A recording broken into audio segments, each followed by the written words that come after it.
Northwestern's Gender Protection Initiative is asking students to support their petition. It's a request for housing where your gender isn't an issue. NNN's Cristy Gimbel spoke to a student that says the lack of gender-inclusive housing was one of the main reasons he moved off campus. A student's first year on campus can be awkward enough as is, but one student says his housing situation freshman year was especially hard. I am legally female, but I live my day-to-day life as a man.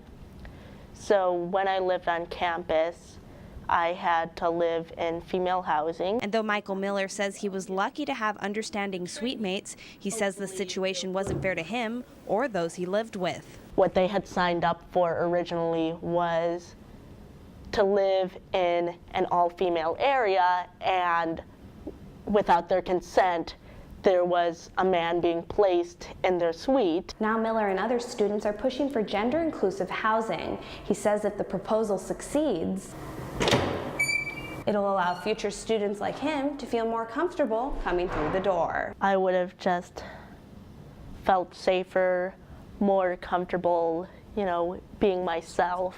So it's aiming to make Northwestern University safe for all people, just regardless of gender identity and expression. So far, the petition has 484 signatures, but until undergraduate housing officials get the actual petition, they say they don't know if they'll make any changes. I don't know what the nature of the petition is.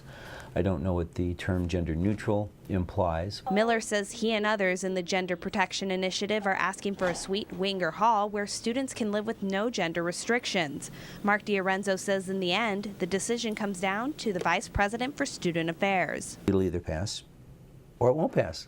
It's really hard to say without having anything in front of you. The Gender Protection Initiative will meet with the Undergraduate Housing and Food Policy Advisory Committee in about 2 weeks. Cristy Gimbel, Northwestern News Network. And if you're interested in taking a look at the petition for yourself, we'll link you up on our website, nntv.org.